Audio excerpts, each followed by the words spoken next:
সুপ্রিয় দর্শক, শুরু হচ্ছে সিনোরা আমি এখন কি করব। আর আজকে আমরা যে বিষয় নিয়ে কথা বলতে শুরু করব সেটা হচ্ছে লাভ বম্বিং।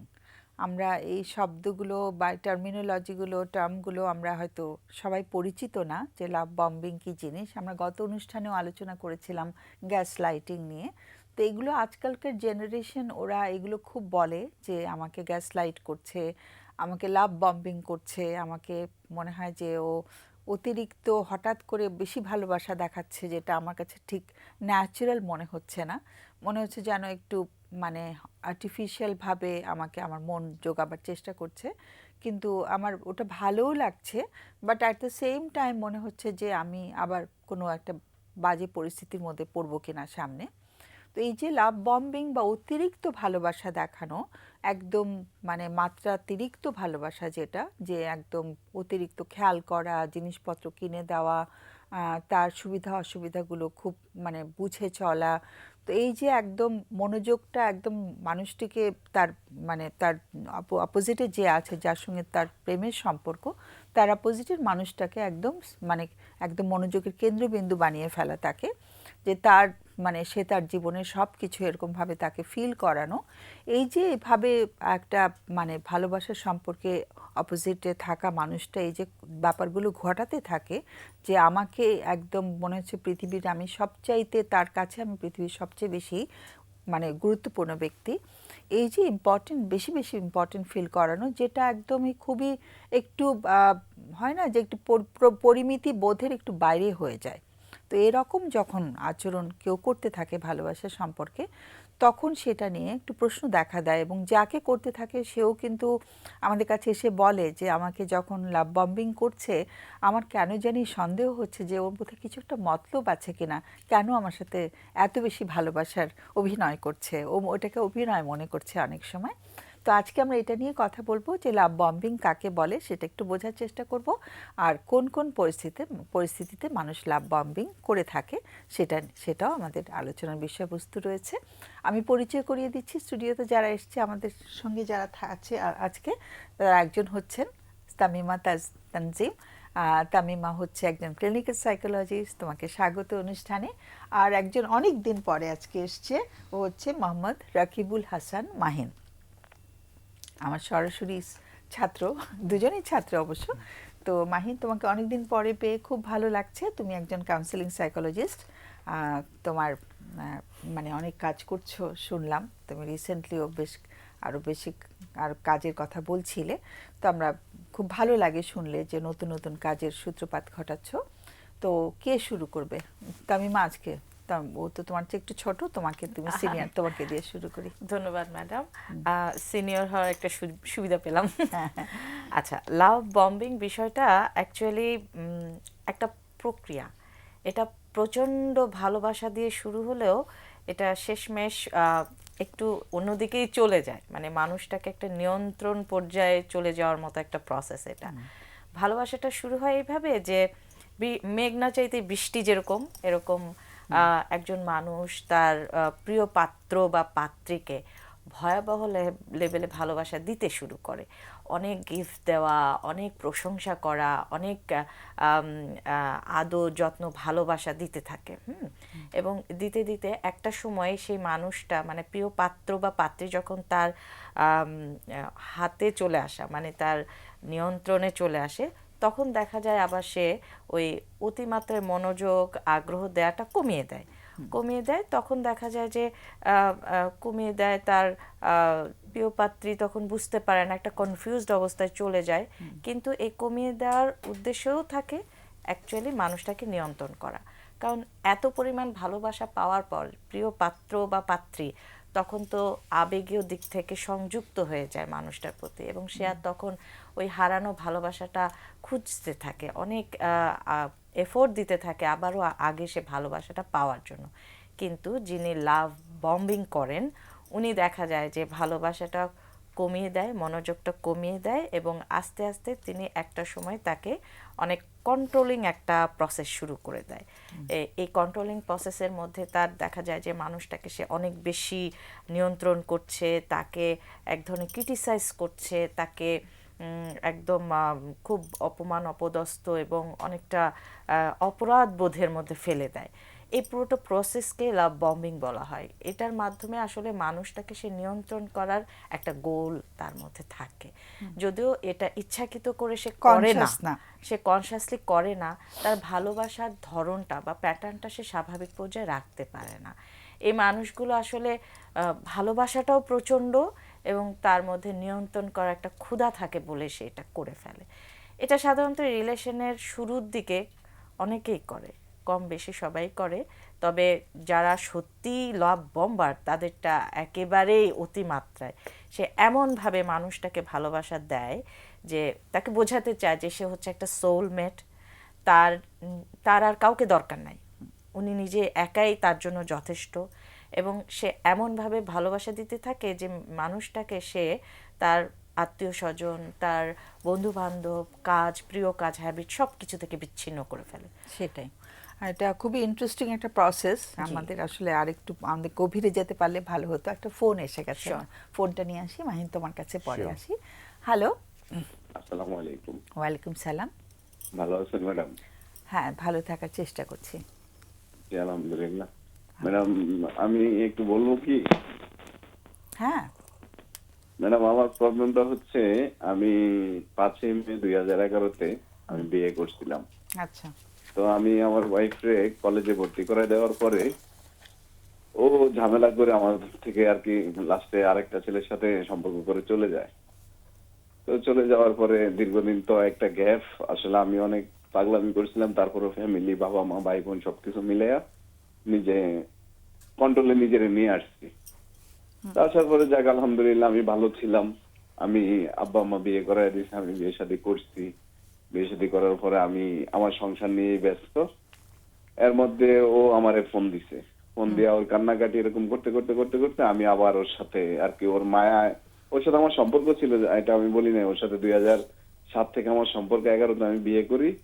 তারপরে আর কি ওরে কলেজে ভর্তি করে দেওয়ার পরে থেকে ও ঝামেলা করে ও চলে যায়। তারপরে 2016 বা 17-তে আমি বিয়ে করি, বিয়ে শাদী করে আলহামদুলিল্লাহ আমি চলতেছি, আমি ভালো ছিলাম, ভালো থাকি চলতেছিলাম। ও আমার রীতিমতো ফোন দিত, আমি ওরা অ্যাভয়েড করে গেছি, যথেষ্ট অ্যাভয়েড আমি করছি। করার পরে একটা পর্যায়ে হয়েছে আসলে ওর সাথে আমার সম্পর্ক থাকার কারণে একটা মায়া আছে, তো এই মায়ার থেকে কাজ করে একটা সময় ওর সাথে আবার আমি কথা বলা শুরু করি। তো কথা বলতে বলতে বলতে বলতে একটা সময় আমাদের সম্পর্কটা একদম খুব ডিপ হয়ে যায়। ডিপ হয়ে যায় আর কি। এখন আবার হচ্ছে, এখন আসলে আমি বিশেষ করে আমার যিনি ওয়াইফ আছেন এখন, উনি অনেক ভালো একজন মানুষ। আসলে আমি এগুলা সব সময় চিন্তা করি, আমার একটা ছেলে আছে, আর আমার বিশেষ করে হচ্ছে আমার ওয়াইফের চিন্তা নেই আমার মাথায় সবচেয়ে বেশি আসলে। উনি একজন পরেশগার মানুষ এবং সেটা বুঝতে পারছে যে আমি যে কারোর সাথে কথা বলি, সেটা মানে গেস করছে যে আমি কথা বলি, তা সে আমার প্রচন্ড বিশ্বাস করে। এবং সে বিশ্বাস করে, এত বিশ্বাস করে যেটা ধরেন আমি যদি এখন রাত 11টা বাজে আমি যদি বলি তবে না এখন তো সকাল হয়ে গেছে, সেটাই বিশ্বাস করে যে আমি যে বলছি এটাই সকাল। আচ্ছা। তো সে আমারে বহুবারই বলছে যে দেখেন আপনি এগুলা দেখেন, আপনার সংসার আছে, আপনার ছেলে আছে, আপনি কেন এগুলা করতেছেন? তা আমি বলছি দেখো বিশ্বাস করে এরকম কিছু না।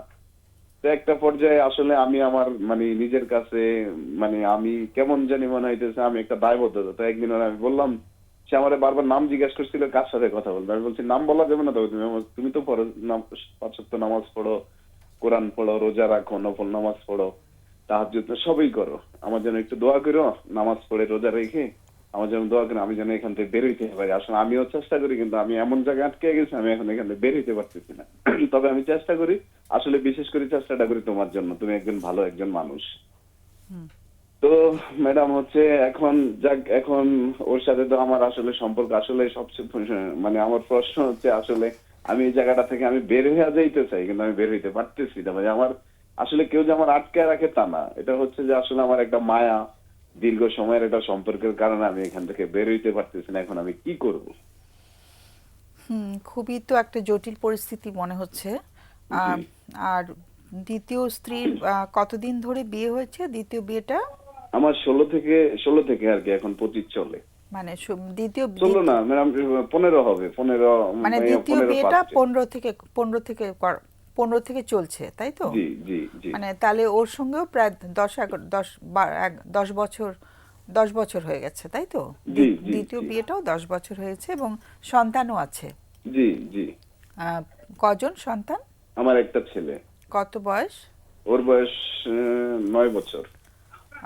এই যে বাবা মা যে একটু কষ্টে আছে, একটা তো মানে একটা একটা তোলপাড় হয় তো পরিবারে, সেটা কি বাচ্চাটা বুঝতে পারছে কিছু? না ম্যাডাম, আমার বাসায় কোনো তোলপাড় হয় না আসলে, আচ্ছা। কোনো ঝামেলা নাই। ওই যে আমি আমার ওয়াইফ বললে আমি ওরে বুঝাইয়া নেই যে দেখো আমি আমি তো আমি বলি আমি ভুল করছি, কিন্তু আমি এখান থেকে বের হয়ে গেছি। এবং তুমি তো দেখো আমি ফোনে এখনো কথা বলি না, আমি সর্বোচ্চ চেষ্টা করি একবার ফোনে কথা না বলো। এটা তো তুমি দেখো আমার ফোন সর্বক্ষণ বাজে। এবং আমার ছেলে, হ্যাঁ, দুই একবার ওইটা ফেস করছে, যে দুই একবার হয়েছে যে বাসায় অনেক ঝামেলা। এবং আসলে ম্যাডাম সত্যি কথা বলতে একদিন আমার ছেলেটা আমারে বলতেছে যে বাবা বাসায় এত সমস্যা, তুমি বাবা তুই কি হয় আন্টির সাথে কথা না বললে। তার মানে তো বিশেষ করে ছেলে পরিষ্কারভাবে জানে, তাই না? জি জি হ্যাঁ। জানে। তো তো আসলে ওই ও জানে এইভাবেই, ও ছোট ছিল তো আসলে ওর সামনে আমি কথা বলতাম। তো ও তো এগুলা হয়তো ছোট মানুষ তো বুঝে যে বাবা কথা বলে। তো একদিন আমি বাসায় একটু ঝামেলা, বাসা থেকে ঝামেলার পরে আমি বের হয়ে আমার স্কুলের মাঠে গেছি। মাঠে যাওয়ার সময় আমার ছেলে আমারে বলতেছে যে বাবা, আমি কি বাবা তুমি আসছো কেন? বাবা আন্টির সাথে কথা বললো না। বলছে আচ্ছা বাবা আসো, বুকে আসো, আমি আর কথা বলবো না, তোমার কথা দিন আমার কথা বলবো না। তো আসলে ম্যাডাম ওই দুই একদিন ঝামেলা হয়েছে বাসায়, মোটামুটি ভালো ঝামেলা হয়েছে। কেন আমি কথা বলি, আমার আমার ওয়াইফের কথা হচ্ছে আমি তো দেখতে অসুন্দর না বা আমি খারাপ না, আমি কোনো দিকেই তো আমার সমস্যা নাই। আমার সমস্যা হলে আপনি আমার বলেন, ঠিক আছে, আমি আমি আমার কষ্ট মাইনা নিয়ে আমি চলে যাবো। কিন্তু আপনি কেন এরকম করতেছেন, কেন কথা বলতেছেন? আর তার তার ইঙ্গিতটা বারবারই সে আমি আমার এক্স ওয়াইফের সাথে কথা বলি, সে সবসময় বলবে আপনি ওর সাথে যারা, কারণ ও আমার আমার একটা মানে ও আমার অন্ধবিশ্বাস করে। তো ওর কথা হচ্ছে আপনি শুধু ওর সাথেই কথা বলবেন, এই ছাড়া আপনি কারোর সাথে কথা বলেন না। আমি জানি আপনি কেমন মানুষ, আপনার সাথে আমি দীর্ঘদিন চলাফেরা করি, আজকে এত বছরের সম্পর্ক। আপনি কোনো একটা মেয়ের সাথে আমাদের বাড়িতে যান, সবাই আপনার প্রশংসা করে, হানিফ অনেক ভালো ছেলে, ও ভালো ছেলে। মা আপনার বাড়িতেও সবাই আপনার প্রশংসা করে যে না ও ও ভালো ছেলে। তা আপনি এরকম না, আপনি কেন কথা বলেন ওর সাথে? ও তো চলেই গেছে, আপনি ও থাকলো না কেন? আমি তো ওর এড়িয়ে আমি আসি না। ও ও চলে যাওয়ার পরে আপনারা আমার আনছেন আপনাদের ফ্যামিলি, যে কেন আপনি এরকম করেন? হ্যাঁ। দেখেন আমি 5 ওয়াক্ত নামাজ পড়ি, আমি তাহাজ্জুদ পড়ি, আমি রোজা রাখি আপনার জন্য। আমি এমনও সপ্তাহ যে আমি সপ্তাহের পর সপ্তাহ রোজা রাখতেছি। সেটাই। আর যার সঙ্গে সম্পর্কটা ছিল সে আর বিয়ে করেনি? সে বিয়ে করছে, তারও সংসার আছে, সে সেখানে, সে তো ওই কলেজ থেকে, তারে কলেজে দেওয়ার পরে সে কলেজ থেকে সে চলে গেছে, সে আরেকজনের হাত ধরে সে চলে গেছে, সেখানে যায় সে ভালো নাই।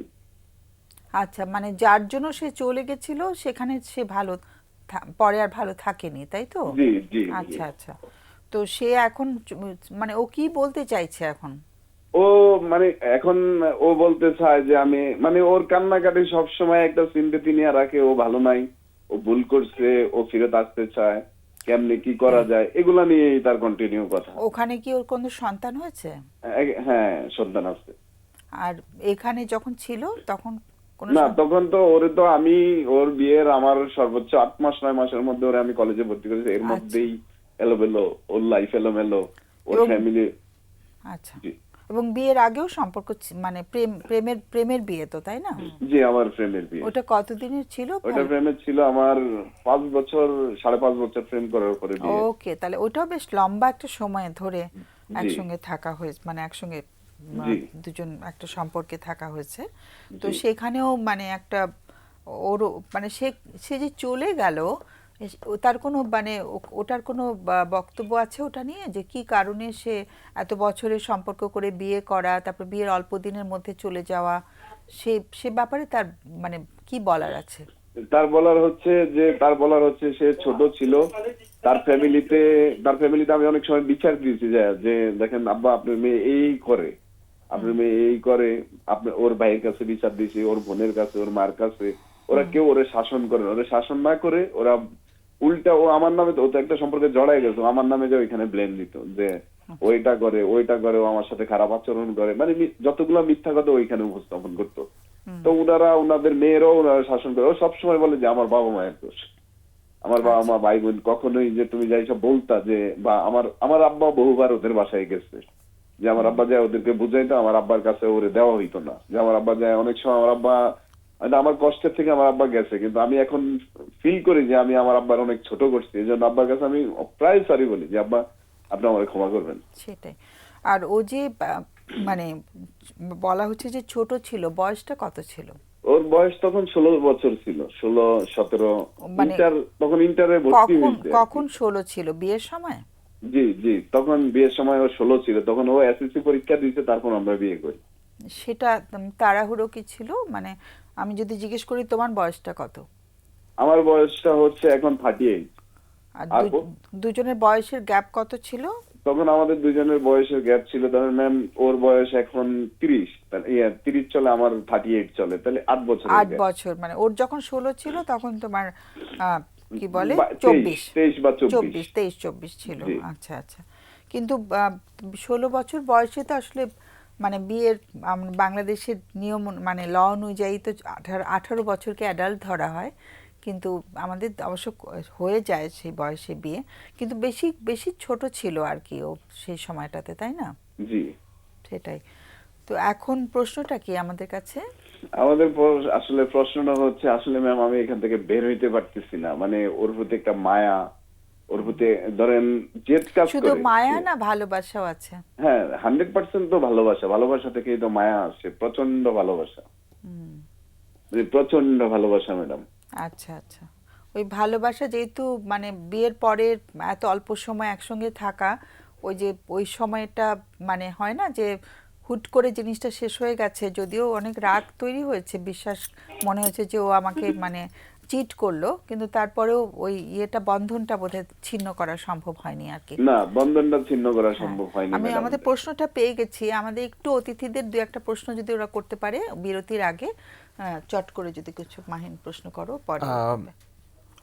প্রশ্নে যাওয়ার আগে আমি যেটা বলবো যে this is a good thing যে আপনি একটা সিদ্ধান্তে ওটা পরে কিন্তু বলো, চলে আগে প্রশ্ন এসেছেন। করো এখনই। আচ্ছা, প্রশ্নের জায়গাটা যদি সরাসরি চলে আসি, আপনি বলছেন যে প্রথম যিনি স্ত্রী ছিলেন ওনার সাথে আপনি মায়ের কারণে থাকতে পারছেন না, আর এখন যার সাথে আছেন ওনার সাথে যে আপনি থাকছেন সেটা আপনি কি ভেবে থাকছেন, সন্তানের কারণে নাকি ওনার প্রতিও কিছুটা আপনার ভালোবাসা কাজ করছে? না স্যার, ওর প্রতি ভালোবাসা বলতে আসলে ও একজন ভালো মানুষ।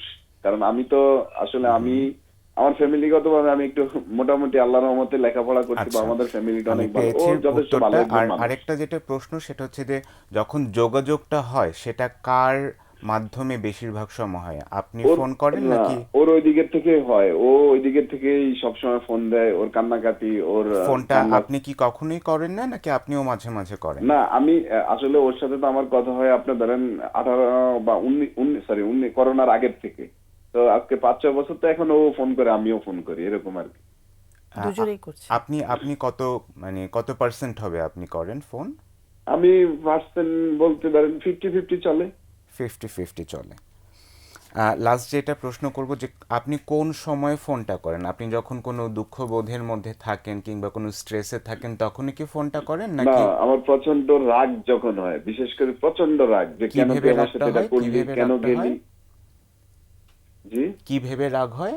রাগ হয় যে আমি তোরে কলেজে ভর্তি করাই দিলাম, তুই কেন Okay. গেলি, আমি কি অন্যায় করছিলাম, মানে আমার Okay. মাথায় এগুলা কাজ করে। তোর আমি রাস্তা থেকে ফিরেছি, তোর বাসায় আমার বাবা নেই, আমার মারে এতবার পাঠাইলাম, তুই কেন মানে এগুলোই আমার মাথায় ঘুরে। কেন তুই ঠিক আমার আছে। বাবার সাথে অন্যায় করলি, কেন আমার মায়ের সাথে অন্যায় করলি, তোরা কি এমন যে আমার ফ্যামিলির সাথে এরকম করলি, কেন তুই কেন গেলি, এগুলোই। ঠিক আছে। এবং ফোন করে কি রাগারাগিও করা হচ্ছে? হ্যাঁ, রাগারাগি হয়, ঝগড়াঝাটি আচ্ছা, হয়, তো okay. কেন গেলি তুই, হ্যাঁ, তখন হ্যাঁ। গেলি কেন। তামিমা, না, আমার কোনো প্রশ্ন কোনো নেই, আমি প্রশ্ন পেয়ে গেছি। শিওর তুমি? ওকে, মানে ফোন করে রাগারাগি হচ্ছে, তারপরে কি আবার মানে ভালো মানে না, ভালো সম্পর্ক হয়ে যায়, দেখা গেছে রাগারাগি আপনার 5-7-8 মিনিট 10 মিনিট চলে, পরে আবার সব ঠিক হয়ে যায়। আচ্ছা। এবং ফোনটা যখন রাখা হয় তখন কি রকম মনোভাব থাকে দুজনের? তখন ভালো থাকে, খুব ভালোবাসা ভালোবাসা ভালোবাসা সব থাকে। আর ওর যে এই সম্পর্কটা আগের সম্পর্কে আবার ও মানে কন্টিনিউ করছে, ওর ওর হাজবেন্ড সেটা জানেন না কিছু? সেটা ও যে ওর হাজবেন্ড কাজ করে, দেখা গেছে উনি বাসায় যখন থাকে না তখন এসে আমারে ফোন দেয়, উনি যখন কিছু, বাসায় থাকে না তখন হাজবেন্ড ফোন। কিছুই জানে না? না না, কিছুই জানে না। আচ্ছা, ওকে। আমি ঠিক আমি আছে। আরেকটু আচ্ছা, প্রশ্ন করব একটা ম্যাডাম, জাস্ট ছোট্ট। 1 মিনিট, আমি একটু প্রশ্ন তাড়াতাড়ি করো। করেছিলাম কিনা ঠিক মনে করতে পারছি না। আপনি যে এই সম্পর্কটায় থাকতে চাচ্ছেন কিংবা প্রথম স্ত্রী থেকে বের হতে চাচ্ছেন, সেটা কেন চাচ্ছেন? আমি চাচ্ছি আমার আসলে আমার প্রেজেন্ট যিনি উনি, আমি বারবারই বলছি আমার প্রেজেন্ট যিনি উনি যথেষ্ট ভালো মানুষ, আপনার কি আর একটা আমি অপরাধ বোধ কাজ করে? হ্যাঁ আমার ভিতরে প্রচন্ড অপরাধ কাজ করে যে আচ্ছা, আমি ঠিক আমার এই আছে। বউটা তো কোনো অন্যায় নাই, আর ও ফরেজগার। আমি সবচেয়ে বেশি বিশ্বাস করি আমার ওয়াইফ যদি কান্নাকাটি করে আল্লাহর কাছে বলে আমি আমার লাইফ সব শেষ হয়ে যাবে, কারণ ও যে ফরেজগার মানুষ, আমি তো ওরে সো চিনি, ইউ ওর গট দ্য বয়স। আনসার? জি। আনসারটা পেয়েছো? আচ্ছা, ওকে, অনেক অনেক ধন্যবাদ। খুব খুব মানে বিপদগ্রস্ত অবস্থা লাগছে সবকিছু শুনে। আমরা বিরতিতে যেতে হবে এখন। আমরা বিরতি থেকে এসে তোমার বিষয়টা খুব বিস্তারিত আলোচনা করব। আমাদের বিরতির পরে আমাদের আলোচনা শুনলে খুব ভালো হয়। অনেক অনেক ধন্যবাদ এবং শুভকামনা আমাদের সবার পক্ষ থেকে। সুপ্রিয় দর্শক, আমরা ছোট্ট একটা বিরতিতে যাচ্ছি, বরাবরের মতন ফিরে আসবো একটু পরে।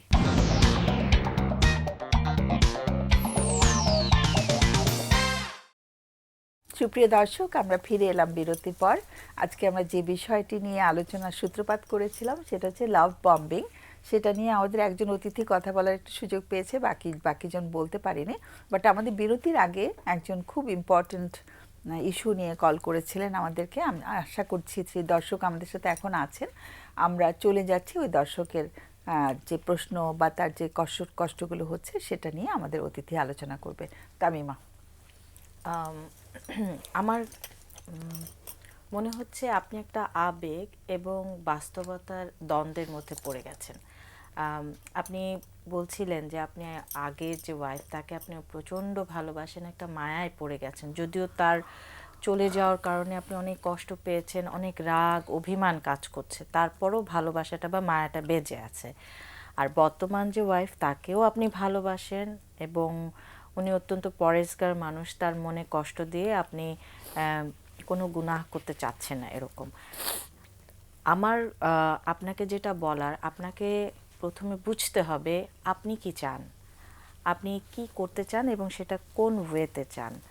আমার মনে হচ্ছে আপনি আপনার বর্তমান ওয়াইফ, আপনার ছেলে, একে নিয়ে সুন্দরভাবে সংসার করতে চান এবং আগের সম্পর্কটা থেকে আপনি বের হতে চান, আপনি বলেছেন। কিন্তু মানে বের হওয়াটা কিভাবে করবেন সেটা পাচ্ছেন না, একটা মায়ার জালে আপনি আটকে আছেন। এখন এ ধরনের মায়ার জালে বা কোনো এ ধরনের প্রসেসে যখন আমরা আটকে যাই তখন সাধারণত দুইটা ওয়েতে আমরা আগাই। একটা হচ্ছে একদম সরাসরি ডেডলাইনে চলে যাওয়া, অর্থাৎ সব রকম যোগাযোগ বন্ধ করে দিয়ে একদম কোনো রকম কানেকশন আমরা রাখবো না, এরকম একটা পথে চলে যাওয়া। আরেকটা হচ্ছে খুব ছোট ছোট পদক্ষেপ নেয়ার মাধ্যমে, যেমন তাকে বুঝিয়ে বলা এবং একটু একটু করে কমিয়ে আনা, কল দেওয়া, ফোন দেওয়া, কথা বলা, এভাবে কমিয়ে আনা। এই দুইটা প্রসেসে যে কোনোটায় আপনি যেটা কমফোর্ট ফিল করবেন আপনি ওই পথে আগাতে পারেন। আর যদি কিছু বলে, আমি একটু তোমার সঙ্গে একটু অ্যাড করতে চাই। মানে এই ব্যাপারগুলো হয় কি অল্প অল্প করে হয় না। এখানে অল অর নাথিং প্রিন্সিপাল একটা আছে না, যে আমি যদি বন্ধ করতে চাই বন্ধ। এখানে একটু একটু করে কথা বললে না আবার সেই কেমিক্যাল রিয়াকশনগুলো ব্রেনে হতে থাকে আর কি। ব্রেন আবার কিন্তু রেসপন্ড করে, তখন ব্রেন আবার ওটা চাইতে থাকে। আমাদের যে তোমার রিওয়ার্ড সেন্টারটা আছে, রিওয়ার্ড সেন্টার তো রিওয়ার্ডেড হচ্ছে, তো রিওয়ার্ড সেন্টারটা ওই ড্রাগ অ্যাডিকশনের মতো, তো সেটাই। ওই রিওয়ার্ড সেন্টারটা আবার ওটা মানে ওটার জন্য অস্থির হতে থাকে আর কি। তো সেই জন্য একদমই ঠিক বলেছেন। এখানে no communication is the only option আমার কাছে লাগছে। এটা হচ্ছে লাভ অ্যাডিকশন আর কি। হ্যাঁ, ওই অ্যাডিকশন একই। মানে সম্পর্ক আর অ্যাডিকশন একই জিনিস। সেটাই। ওকে, সো আপনাকে আমি প্রথমে প্রশংসা করব এটা বলে যে আপনি অলরেডি জানেন আপনি কি চান। সেই জায়গাটা আপনার কাছে খুব স্পষ্ট যে আপনি বলেছেন যে আপনি এই স্ত্রীর সাথে, বর্তমান স্ত্রীর সাথেই থাকতে চান এবং আগের সম্পর্কটাকে আপনি ছেদ করতে চান।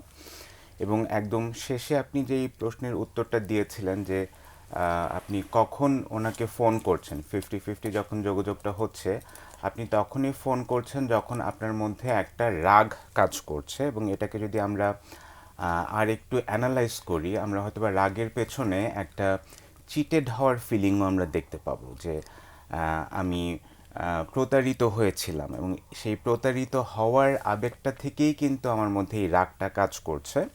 So, আমার কাছে মনে হয় যেহেতু আপনি বের হতে চাইছেন এবং আপনি যখনই কথা বলছেন আপনার প্রাক্তনের সাথে, বেশিরভাগ সময় হয়তো এই প্রসঙ্গগুলো আসছে যে কেন তুমি গিয়েছিলা, তোমার জন্য এত এত কিছু আমাকে স্যাক্রিফাইস করতে হয়েছে। সো এই ইস্যুটা নিয়ে যদি আপনি কোনো একজন থেরাপিস্টের কাছে গিয়ে এই অ্যাঙ্গারটাকে রিলিজ করতে পারেন, এই আনফিনিশ বিজনেসটাকে মিটিগেট করতে পারেন, এটা হচ্ছে প্রথম একটা স্টেজ হতে পারে, যেটা আপনাকে বাংলায় অনেকখানি হেল্প করবে এই জায়গাটা থেকে বের হতে। আর সেকেন্ড যেই বিষয়টা আমি বলবো যে বর্তমান যে স্ত্রী আপনার আছে তার তার ক্ষেত্রে আমরা যেটা দেখতে পাচ্ছি, আমরা জানি না যে ভালোবাসার শব্দটা আমরা পাই নাই আপনার কাছ থেকে, যেটা পেয়েছি যে একটা দায়িত্ববোধের জায়গা পেয়েছি। আপনার একটা ছেলে আছে বলেছেন 9 বছরের, তার ক্ষেত্রেও একটা দায়িত্ববোধ, কিংবা ছেলে যখন বলছে যে বাবার কথা বলো না, একটা ইমোশনাল ব্ল্যাকমেলের জায়গা থেকে আপনি হুকড হয়ে যাচ্ছেন, এই জায়গাটা আমরা দেখেছি। সো যেটা কিন্তু আপনার প্রাক্তনের ক্ষেত্রেও হচ্ছে, যে প্রাক্তন যখন ফোন করে বলছে যে আমি তো এই বর্তমান হাজবেন্ডের সাথে এতটা খারাপ আছি, এই সো তখনও কিন্তু আপনি আপনার একটা মায়া আবার তার প্রতি কাজ করছে। সো এই জায়গাটা সম্পর্কেও অ্যাওয়্যার হওয়া, যে কেউ যখন আমার কাছে ইমোশনাল হয়ে কোনো একটা কিছু চায়, সেটা আমি হয়তো বা না দিয়ে থাকতে পারি না, এই অ্যাওয়ারনেসটাকেও কাজে লাগিয়ে আপনি নিজের সাথে সচেতনভাবে এটাকে ব্যবহার করা, যে আমি জানি ও ফোন করে আবেগ দেখিয়ে আমার কাছে এটা চাইতে পারে, এবং চাইলে আমার এই টেন্ডেন্সিটা আছে যে আমি দিয়ে দেই। সো এইটা ম্যাডাম যেটা বললেন যে এটা বন্ধ করার একমাত্র ওয়ে হচ্ছে পুরোপুরি এটাকে শাট করা। এবং লাস্ট যেটা বলবো, যে বর্তমান যিনি স্ত্রী আছে তার প্রতি আপনি অলরেডি বলেছেন যে উনি পরহেজগার, উনি আপনার প্রতি ভীষণ রকমের অনুগত। সো এই কম্পোনেন্টগুলা, উপাদানগুলোকে ব্যবহার করে আপনি ওনার প্রতিও যদি যে আপনার যে ভালোবাসাটা আছে সেই জায়গাটাকেও যদি আপনি মাঝে মধ্যে প্রকাশ করেন, আমার মনে হয় যে বর্তমান সম্পর্ক একটা বন্ডিংটা স্ট্রং হবে, এবং আগের সম্পর্কটা থেকেও হয়তোবা আপনার বের হওয়াটা সহজ হবে। এবং এর মধ্যে ধাক্কা খাবে বারবার, রাইট রাইট, কারণ এখানে মানে সাফল্য পাওয়াটা খুব কঠিন। খুবই কঠিন। যখন আমরা সফল হই না তখন আমরা অনেক সময় হাল ছেড়ে দেই। তো সেটা হবে, সেটা বারবার মনে হবে যে আবার ফোন করে ফেলবে, এটা হয় যে আবার হয়তো পারিনি, রাইট তখন নিজেকে ব্যর্থ না ভাবা, রাইট, যে আমি হয়তো খুব খুব মিস করছিলাম, ফোন করে ফেলেছি, তারপরে আবার কিছুক্ষণ কথা বলেছি, এরপরে আবার অনেক অপরাধ বোধে যদি আমরা Very ভুগতে থাকি, important. তখন আবার ওই অপরাধ বোধের একটা সাইকেলের মধ্যে আমরা ঢুকে যাই। সো নিজেকে যদি কোনো সময়, মানে ডেফিনেটলি এখানে একদম জিরোতে যেতে হবে। যদি কখনো ভুলে সম্পর্ক, মানে আবার সে যোগাযোগটা করে ফেলে, তখন যেন নিজেকে নিজে ক্ষমা করতে পারে। Very important. তাহলে হয় কি, সাইকেলটা পুরো হয়। নাহলে আমরা ওই যে ক্ষমা করতে পারি না, আবার নিজের উপর রাগ করি, তখন নিজেকে গালাগালি করতে থাকি ভিতরে ভিতরে, যে আমি মানুষ হলাম না, আমি Right. আমি এখনো ঠিক হতে পারছি না, আমি আমার বউকে কষ্ট দিচ্ছি। আবার এই যে অপরাধ বোধের জালের মধ্যে আটকে গেলে তখন হয় কি, ওই আবারও ওই ভুল করার প্রবণতাটা রাইট। বেশি এবং হয়। ম্যাডামের কথা ধরে আমার যেটা আরেকটা পয়েন্ট মনে পড়লো, যে আমরা তো ভালনারেবিলিটি, টানাপোড়েন নিয়ে কথা বলছি। সো ইনফ্যাক্ট ইভেন যখন আপনার রাগ ছাড়াও ভালোবাসা থেকেও আপনার প্রাক্তনকে ফোন দিতে ইচ্ছা করবে, সেটাও কিন্তু আপনার ভেতর একটা বেদনা তৈরি করবে, এবং সেই বেদনাটাকে কি করে আমি সহ্য করতে পারি, এটাও কিন্তু একটা শেখার একটা বিষয়। কারণ আপনি যেই সম্পর্কেই থাকেন, কোনো সম্পর্কই কোনো দিনও 100% স্মুথ বা পারফেক্ট হবে না, সেটার মধ্যে একটা এই টানাপোড়েনের বিষয় থাকবে, দুঃখ কষ্টের বিষয় থাকবে। সো অপরাধ বোধের সাথে সাথে এই দুঃখ কষ্টগুলোকে কি করে মানিয়ে নিতে হয়, ম্যানেজ করতে হয়, সেটা শেখারও একটা বিষয় সেটাই, আসলে মানে আছে। এটা একটা লং জার্নি হবে হয়তো। Right. আমরা একটা ফোন নিচ্ছি। হ্যাঁ, হ্যালো, ওয়ালাইকুম। ওয়ালাইকুম সালাম। জি জি, ওয়ালাইকুম সালাম। হ্যাঁ, ওয়ালাইকুম সালাম বলেছি। জি আপা, হ্যাঁ, আচ্ছা শুনতে পাচ্ছেন সব আপনি? পরিষ্কার একদম, সবাই শুনতে পাচ্ছি। জি জি আপা, আমি, আমার ওয়াইফ মারা গেছে হ্যাঁ হ্যাঁ, আজকে প্রায় 4 বছর। আচ্ছা। তো 4 বছর যে ওয়াইফ মারা গেল, হুম, মারা যাওয়ার পরে আমি প্রায় 11 মাস একটু অসুস্থ ছিলাম, আচ্ছা মেন্টালি, এবং মাঝখানে আমার ওই হাত ভেঙে গেছিল 1 মাস পরে। আচ্ছা তো হাত ভেঙে যাওয়াতে আমি আরো একটু মেন্টালি একটু আপসেট হয়ে গেছে। আচ্ছা আচ্ছা, তো এখন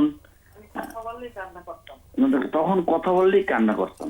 আচ্ছা এরপরে আল্লাহ রহমতে আমি একজন আমার ওয়াইফ বাচ্চা নিছি। তো উনি একজন পরহেজগার এবং আলেম, পড়াশোনা করতো আর কি, পরীক্ষা দেয়নি। হুম তো সে খুব ভালো এবং সে আমার খুব কেয়ার নেয়, নামাজ রোজা প্লাস আমি সবকিছু তার মাধ্যমে আল্লাহকে আমি অনেক কাছে পাই বলে মনে হয়। আচ্ছা সে খুবই ভালো, খুবই, যার আমার তুলনা হয় না। তো আগের ওয়াইফকে আমি 38 বছর সংসার করছি, তো এই জন্য 38 বছরের সংসার তো আমি অনেক তার প্রতি দুর্বল ছিলাম। আমি ঔষধ যে খাই সেই ঔষধগুলো আমি নিজে জানতাম না। আচ্ছা তাহলে উনি আমাকে এখন বর্তমান যে উনি আমাকে শিখাইছে যেটা জানা প্রয়োজন। তার কারণ তুমি যদি নিজে, আমি অসুস্থ ছিলাম তখন তুমি যদি না খাইতে পারো তখন তোমার কষ্ট হবে, বুঝাইতে যেমন শিখাইছে। তো শিখাবার পরে আমি খুব খুশি তার প্রতি, এবং আমাকে রান্না যেভাবে খাওয়ার দরকার, যেভাবে আমাকে যত্ন করা দরকার। আমার ব্যবসা আছে আর কি, মোটামুটি আল্লাহ রহমতে ভালো ব্যবসা। আমি আর হোটেল রিল্যাক্স ইন্টারন্যাশনাল প্রিন্সিপাল। আচ্ছা, আমার মনে এত ডিটেল না গেলেও হবে। হ্যাঁ, তারপর? জি, তারপরে এখন আমার সমস্যা হলো বর্তমান যে অবস্থান, সেখানেও আমার ওই মানে একটু খুব বেশি কেউ চাপের কথা বললে, প্রসারের কথা বললে তখন আমি কেঁদে ফেলি, কিন্তু কাউকে কিছু আমি তখন বলতে পারি না, বলি না, কাউরে কিছু বলতে পারি না, কান্না করি। এরপরে আরেকটা জিনিস হলো, আমার মনে করেন কম মনে থাকে, এক জায়গায় মনে থাকে না তা না, মনে করেন রাত্রে একটা কথা বললো, ওটা আমার দিনে ওই জিনিসটা খেয়ালে আমি আনতে পারি না অনেক সময়, বেশিরভাগ সময়। এই এখন বয়সটা কত? আমার বয়স এখন 60। আচ্ছা, আর এখন যে পরের বিয়েটা হলো, সে আগেরও সন্তান ছিল? এখনই সন্তান, আগের সন্তানই আছে 2 জন, এর আর সন্তান নাই। এর বয়স 53 বছরে আমি বিবাহ করছি। আচ্ছা, এই বিয়েটা কতদিনের? 3 বছর। 3 বছর। এর বয়স তখন বয়স ছিল, এখন বর্তমানে 53 বছর। আচ্ছা, তখন ছিল 50। আচ্ছা, একটু ওয়াইফ তো পাশে থেকে বলে দিচ্ছেন, আমার মনে হয় ওয়াইফেরও কিছু যদি যোগ করতে চান ওয়াইফ, উনি করতে পারেন। হ্যাঁ, করতে পারেন, ওর কথাটাও শুনবো। ওয়াইফ একটু বলুক, সে তো অবজার্ভ করছে তার হাজবেন্ডকে। আসসালামু আলাইকুম ম্যাডাম। ওয়ালাইকুম সালাম। হ্যাঁ, তার সমস্যা হয়েছে, তার ব্যবসায়িক জিনিস তো, মানে ম্যানেজার আছে, ওরা সবকিছু হিসাব নিকাশ রাখে, এই করে, উনি শুধু বুঝাই দেখে হিসাবটা, সই করে টাকা নিয়ে আসে, এরকম। কিন্তু ওরা কোনো প্রেশার মাথায় নেয় না। যদি কোনো কথার প্রেশার বা এই ধরেন একটা যে কোনো জিনিসের একটা সমাধান বা এই যে করা দরকার, এই এরকম কোনো কিছু বললে উনি এটা সঠিক, উনি বোঝে, কিন্তু করতে পারে না, মানে করতে পারে না। উনি নিজেই কান্না করে, করতে পারে না। সে কি কারণে কান্না করে এটা আমি বুঝি না। আচ্ছা, মানে নিজেই কান্না করে দেয়, যে কোনো মানুষই বলুক, ছেলে মেয়ে বলুক, আমি বলি, কেউ বললে এরকম মানে কান্না করে। মেন্টালি উনি এখনো মানে ওইভাবে খুব দুর্বল হয়ে গেছেন। হ্যাঁ, মানে কোন ধরনের সিচুয়েশন? একটা কি ঘটনা বলা যায় যে এটার পরে উনি কেঁদে দিয়েছিলেন? একটা ঘটনা কি বলা যায়? ঘটনা হলো যে এই কাজটা, না, একটা যে কোনো একটা ঘটনা উল্লেখ করলে হয় যে অমুক দিন এটা হয়েছিল। যেমন যদি আমি কিছু বলি, এই কাজটা এই করার দরকার, আবারও আমরা ঘটনা শুনতে পাচ্ছি না, একটা বিশেষ কোন দিনের কোন মানে ঘটনা। উদ্দেশ্য এই ঘরের কিছু কাজ, তারপরে হলো যে ধরেন আমার একটা ওষুধ নাই, আমি আনতে বলছিলাম, সেটা মনে নাই, তারপর এই কথাটা আমি বললাম যে এটা তো আমার ওষুধটার কথা তোমার মনে নাই, এটা আমি বললাম, উনি কান্না করে দিল, এটা কোনো কথা হইলো? আচ্ছা, কান্নাটা কি উনি মানে শুধু অল্প একটু কাঁদেন, নাকি কান্নাটা চলতে থাকে ওনার? না, অল্প সময় কাঁদে। আচ্ছা, তো সেটা কি বিয়ের পর থেকেই লক্ষ্য করা হচ্ছে?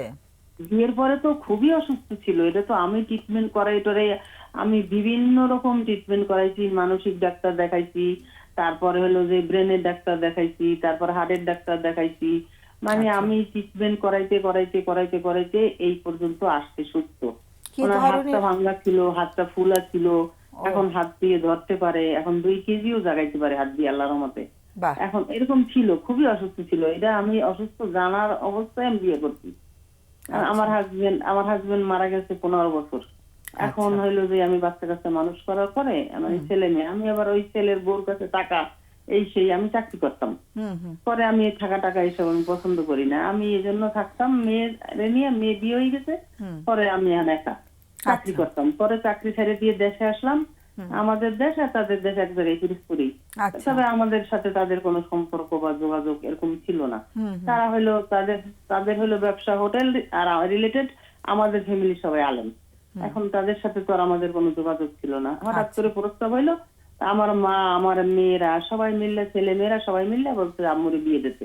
হুম। যে আম্মু আমার যখন হাজবেন্ড মারা গেছে আমার বয়স তো 30 বছর। আচ্ছা। এদেরকে মানুষ করছে, এই জন্য আমার ছেলে মেয়ে শিক্ষিত, কম্পিউটার ইঞ্জিনিয়ার, সিভিল ইঞ্জিনিয়ার, একজন ক্যাডেটে পড়ে আর একজন রাজশাহী বিশ্ববিদ্যালয় বাহ। মাস্টার্সে পড়াশোনা করে। এই জন্য আমার ছেলে মেয়েরা এগুলো বলছে যে আম্মুর একাকিত্ব, তা আম্মু আপনাদের আমরা টাকা দিতে পারবো, সঙ্গ দিতে পারবো না, হুম। তা আমাদের একটা সঙ্গীত দরকার। পরিষ্কার এই জন্য কথা বলে উনি দিয়েছেন। এরকম অসুস্থ জানার পরেও আমি বিয়ে করছি। যে এই মানুষটা খুব অসহায়, যেমন সন্তানের দ্বারা কথা বলতে পারে না, সন্তানরা মানে অর্থ যদি থাকে তাহলে বুঝেন না যে সন্তানরা ওই অর্থ লোভ করে, তার বাবা ভালো আছে কিনা মন্দ আছে কিনা এগুলো খেয়াল করে না। সেই কারণে আমি বুঝতে পারছি যে উনি একাকিত্বে ভুগতেছে, উনি সব আছে কিন্তু আসলে ওনার কেউ নেই। এই জিনিসটা কথা বলার পর বোঝার পরে আমি রাজি হয়েছি। আমি বলছি ঠিক আছে, আমি আল্লাহ রহমতে মানুষটাকে সুস্থ করার চেষ্টা করব। আমি ডাক্তারও দেখাইছি অনেক, এখন কি করব সেইটা আমি ভাবছি কি করা যায়। আর সন্তান কজন? আমার 4 জন। না, না, আমার 4 জন, এই আমার husband-এর। 2 ছেলে 2 মেয়ে। আমার বড় Husband-এর। ছেলে কম্পিউটার ইঞ্জিনিয়ার, Husband-এর কথা বলছি। ইঞ্জিনিয়ার। ওনার Husband- ছেলে মেয়ে 2 জন। ওরা কত বড়? এরা বড় ছেলের 2 ছেলে মেয়ে আর মেয়ের একটা মেয়ে। মেয়ের আবার হাজবেন্ড নাই, মেয়ে এখানে থাকে, একসাথেই সবাই থাকি। আচ্ছা। তো এখন একটু সমস্যাগুলো আরেকবার একটু রিপিট করলে ভালো হয়, যে ওনার সমস্যাগুলো হলো কি, সমস্যা ধরেন হচ্ছে? আমি একটা কথা বলি সামান্য, যে মেয়েকে উপরে 6 একটা ফ্ল্যাট বানাই দিছে, অর্ধেক পুরো বিল্ডিং এর অর্ধেক নিয়ে। সেখানে মেয়ে যাবে যাবে যাবে যাবে করতে যায়নি। এখন মেয়েকে যে বলবে যে তুমি 6 যাও, আমার 2টা রুম দরকার, একজন মেহমান এলে আমার লাগে, এই পাশে আমার এই অর্ধেকে আমাকে দাও, ওই পাশের ফ্ল্যাটের অর্ধেকে ছেলে থাকুক, উপরে তুমি যাও, এটুকু সে বলতে পারে না। মানে এটুকু সে বলতে পারবে না, বললে ছেলে মেয়ে খুব ঝগড়া করে।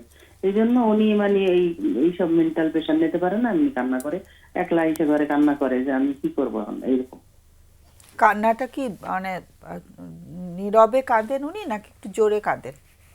জোরেই কাঁদে, জোরে একা একা এসে বইসা জোরে কাঁদে বা শুয়ে কাঁদে, এরকম। আচ্ছা। ওকে। এইসব বিষয় মাথায় নিতে পারে না। এমনি কি জানা সম্ভব হয়েছে যে আগেও কি উনি এরকম নরম ছিলেন, নাকি এখন হয়ে গেছেন? না না, আগের থেকেই নরম ছিল, উনি নরম মনের মানুষ। আচ্ছা। উনি ছোটবেলা থেকেই নরম ছিল। আচ্ছা। এরপর ওনার ওয়াইফের উপর সম্পূর্ণ নির্ভরশীল ছিল।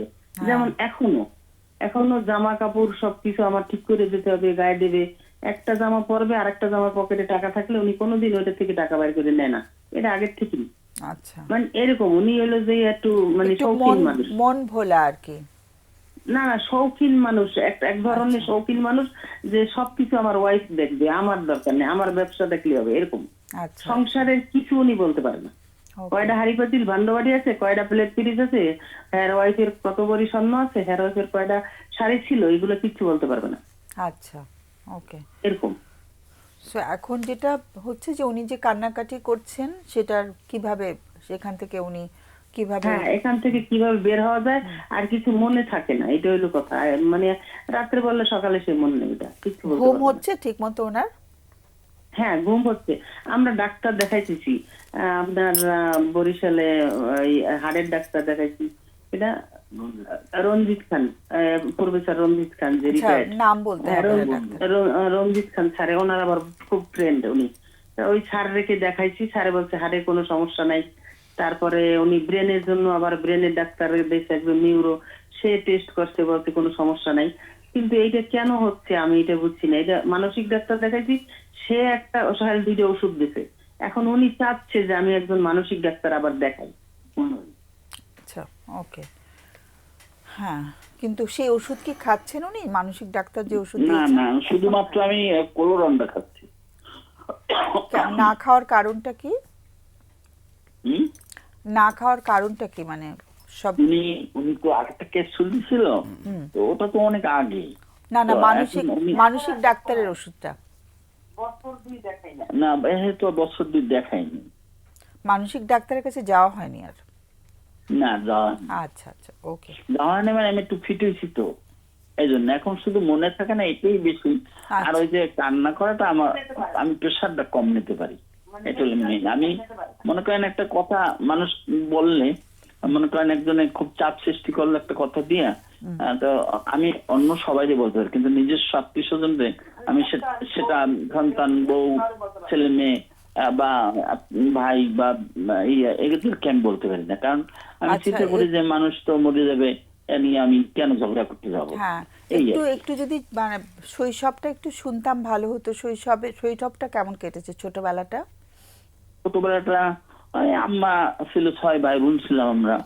তখন আমি ধরেন ক্লাস 8-এ, সবার বড় আর কি, আমি ক্লাস 8 থেকেই ব্যবসা বিজনেস করি, কষ্ট করে হার্ড ওয়ার্ক করি আমি এখানে আসছি। না না, শৈশবটা কেমন ছিল?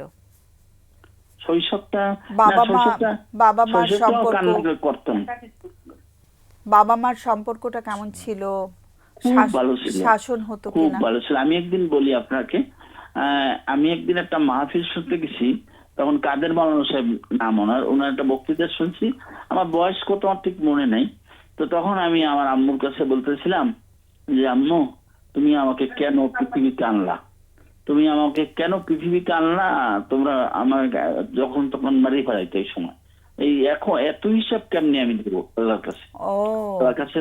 ভয় ঢুকে হ্যাঁ, গেছিল।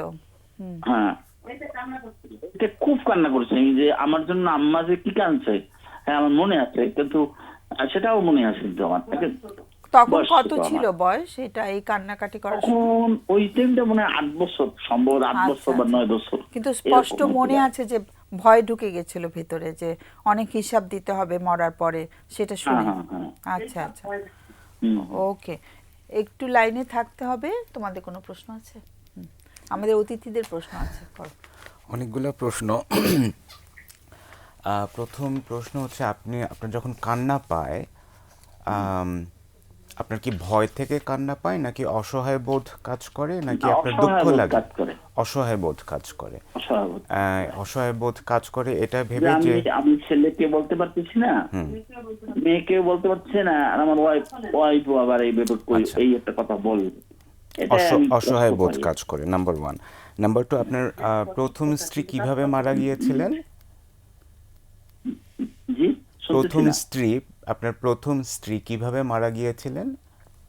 উনি হঠাৎ করে হার্ট অ্যাটাক করেছেন।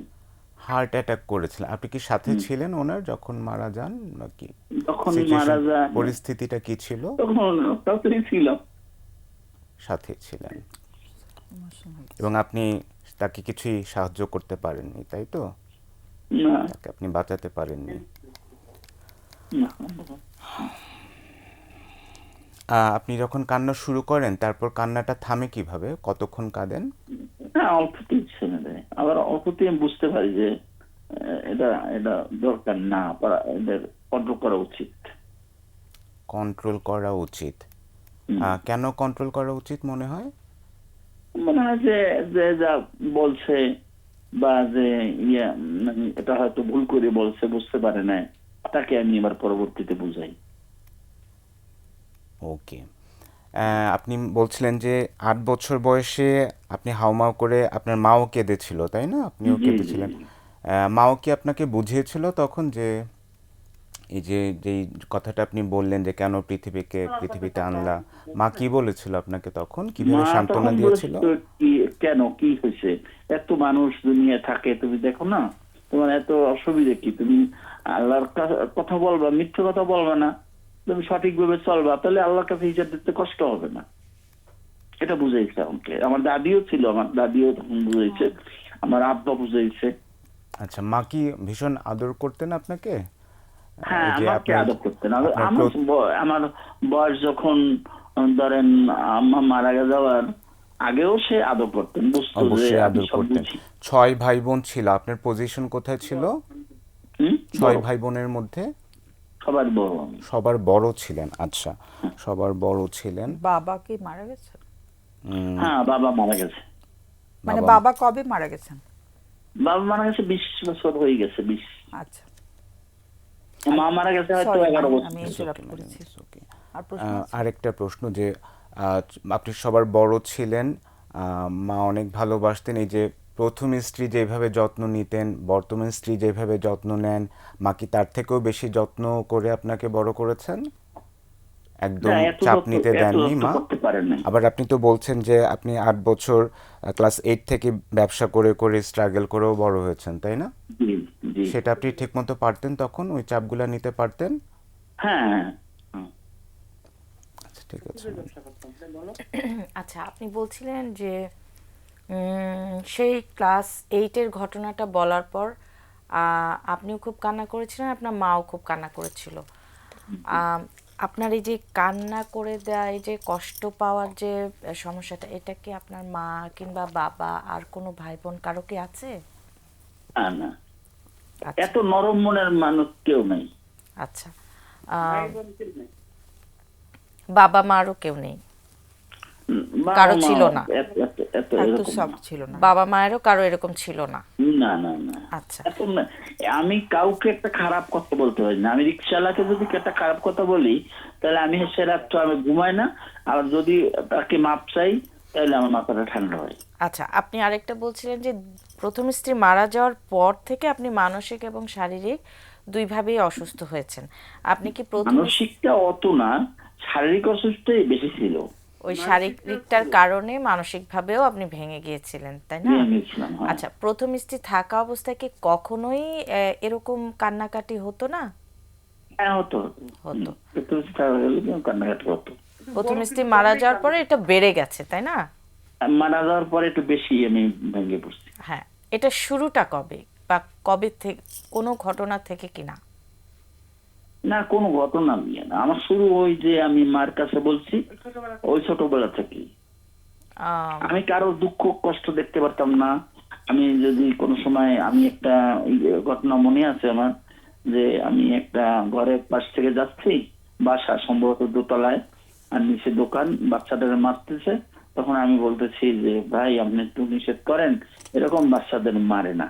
মানে আমি আমি কমন মাইন্ডের আর কি। না, কিন্তু তারপরও আপনি কিন্তু ক্লাস 8 থেকে ব্যবসা বাণিজ্য করেছেন, অনেক হ্যাঁ, কষ্ট হ্যাঁ। করেছেন। হ্যাঁ, জি, এই আজকের মতো অবস্থাটা ছিল না। এই যে এতটাই কষ্ট থাকলে মনটা করে। দুর্বল হয়ে গেল, এটা কবে থেকে? না, এখন এখন এত দুর্বল না, এখন শুধু মনে থাকে না এটা। আর কান্না করাটাও কমছে, অনেক কমে গেছে। কমে গেছে? জি, জি। কিন্তু কান্না করে কমছে, তারপরে মানে হার্ট কথা বলতে পারে না, আর কথা আর কোনো বলছে। কাউকে বলতে পারে না যে এইটা তোমার জন্য করছি, এটা তুমি যাও, এটা করো, এটা বলতে পারবে না ছেলে মেয়ে। আচ্ছা, অনেক কি অপরাধ বোধ কাজ করে ভেতরে? হ্যাঁ, আমার অপরাধ বোধ কাজ করে যে আমি তো কইলে হয়তো আমার ভুল হচ্ছে, আল্লাহ হয়তো আমাকে জিজ্ঞেস করতে পারে। মানে তুমি তো সেটা কি কেন শুধু বললা? আল্লাহর ভয়, নাকি ওই মানুষটাকে আমি কষ্ট দিয়ে দিলাম? না, না, না, আল্লাহর ভয় বেশি। আল্লাহর ভয়টা বেশি কাজ ধর্মীয় করে। ভয়। এই ভয়টা কি কোনো ছোটবেলাতে বাড়িতে এ ধরনের গল্প বা এ ধরনের মানে ইয়েগুলো হতো? মানে হয় না, Practice। বড়রা বলে না এই ভয়গুলো, অনেক জি, সময় ভয়ের জি, কথা, জি, না, আলোচনাটা না, হতো দাদু বাড়িতে? গল্প বলতো, কিন্তু এই ধরনের কোনো গল্প বলতো না। এতটা যে ভয় ঢুকে গেল। আমাদের ফ্যামিলি ছিল না। কেউই নাই ইসলামী- উনি শেয়ার ইসলামী করেছেন মাইন্ডে। ম্যাডাম, ওই যে একটা ওয়াজ মাহফিলে শুনতে গিয়েছিলেন। গিয়ে। হ্যাঁ, ওইটা তো বুঝেছি, কিন্তু আমি ভাবলাম পরিবারের পরিবেশটা এগুলো জানতে উনি চাইলাম। প্রায় হতো কিনা। হ্যাঁ, ছেড়ে দিই। অনেক অনেক ধন্যবাদ, এবং আমাদের সবার পক্ষ থেকে অনেক শুভ কামনা। খুব জি, কষ্ট হচ্ছে, আলহামদুলিল্লাহ। অনেক কষ্ট হচ্ছে, মনটা অস্থির হচ্ছে বারবার করে। আমরা আশা করছি যে একটু হয়তো স্থিতিশীলতা আসবে। আমাদের অতিথিরা কিছু বলবে, একটু শুনলে ভালো হয় মনোযোগ দিয়ে। দুজনকেই ধন্যবাদ, স্ত্রীকেও অনেক ধন্যবাদ। হ্যাঁ, তুমি বলবে আগে? সো আপনার এখন যেটা মূল কমপ্লেন সেটা হচ্ছে মনে থাকছে না। কান্নার বিষয়টা যেটা আপনি বলছেন যে আপনি কিছুটা নিয়ন্ত্রণ করতে পারছেন, এবং আমরা এই ফোন কলের মধ্যেও দেখলাম যে আপনি কাঁদতে শুরু করেছিলেন এবং সেটাকে আপনি আবার ম্যানেজ করে নিয়েছেন। সো এই মনে না থাকাটা বিভিন্ন কারণেই হতে পারে। যেহেতু আমরা মনোবিজ্ঞানের দৃষ্টি দিয়ে দেখার চেষ্টা করছি, আমরা সাধারণত বলে থাকি যে স্ট্রেসটা যখন অতিরিক্ত হয়ে যায়, আমাদের প্রেশার যখন অতিরিক্ত হয়ে যায়, সেটার একটা সিমটম হচ্ছে ভুলে যাওয়া, ছোটোখাটো বিষয় ভুলে যাওয়া। এছাড়াও আরও অনেক ধরনের নিউরোলজিক্যাল বিষয় আছে যেটা হয়তো বা ডক্টররা বলতে পারবেন। সো এই জায়গাটায় আমরা যদি একে একে দুই মিলাতে যাই, আমরা কিন্তু স্পষ্টই দেখতে পাচ্ছি যে আপনার লাইফে বেশ কিছু ট্রমার ঘটনা আছে। আপনার প্রথম স্ত্রীর মারা যাওয়ার ঘটনাটা আমরা শুনলাম, আপনি মাহফিলের কথাটা বললেন যে এখানটাতেও আপনি ভীষণ রকমের একটা ভয় পেয়েছিলেন, অপরাধবোধ কাজ করেছিল, এবং স্ত্রী যখন মারা যান সেটাতেও হয়তো বা আপনার একটা অপরাধ বোধ রয়ে গেছে। এবং এই সব কিছু মিলিয়েই কিন্তু, এবং আমরা যেই ব্যাকগ্রাউন্ডটা পেয়েছি যে ছোটোবেলা থেকে আপনি খুব ভীষণ নরম মনের মানুষ ছিলেন, অনেক আদরে বড় হয়েছেন। সো স্ট্রেস নেওয়ার যে সক্ষমতা, এটা এক একটা মানুষের এক এক রকম, কারো হয়তো বা অনেক বেশি, কেউ হয়তো বা পারে, কেউ হয়তো বা খুব কম পারে। সো এই সমস্ত কিছু বিবেচনা করে আমার কাছে যেটা মনে হচ্ছে যে এই স্ট্রেসের জায়গাটাই হয়তো বা আপনার মধ্যেই আবেগটা তৈরি করছে ভীষণ রকমের, এবং যে ভুলে যাচ্ছেন সেটাও স্ট্রেসের কারণেই হচ্ছে, এবং স্ট্রেসের সাথে কানেকশন আছে এই পেছনের ট্রমাগুলার। সো আমি বলবো যে এটা ট্রমাটা একটু ট্রমা বুঝিয়ে হচ্ছে এই যে বলো। আপনার জীবনে যে ভীষণ রকমের বড় দুটো ঘটনা যেটা আমরা জানতে পেরেছি, এছাড়াও হয়তো বা আরও অনেক ঘটনা আছে যেটাকে আমরা বলি যে প্রচণ্ড রকমের মানসিক আঘাত, যেটা সহ্য করার মতো ক্ষমতা একজন মানুষের ওই সময়ে হয়তো বা ছিল না। সো এই ঘটনাগুলোকে নিয়ে আমরা যখন কাজ করব, তখন ধীরে ধীরে হয়তো বা খুব আম, আম, সময় নিয়ে আপনি হয়তো বা এই জায়গাটাকে ম্যানেজ করতে শিখতে পারেন। আমরা বলছি না যে এটা চট করেই ঠিক হয়ে যাবে।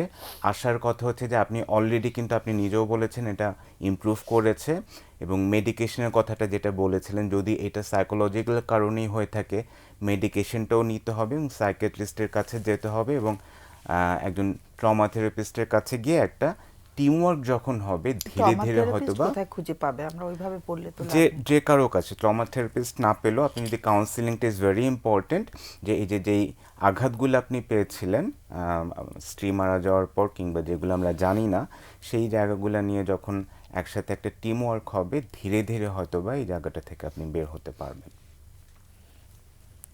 আমার মনে হচ্ছে উনি কিছুটা ডিপ্রেশনেও ভুগছেন, এবং ডিপ্রেশনের মাত্রাটা এখন মানে স্ত্রী মারা যাওয়ার পরে বেড়ে গেছে। উনি ছোটবেলা থেকে একটু ডিপ্রেশনের জন্য ভালনারেবল ছিলেন।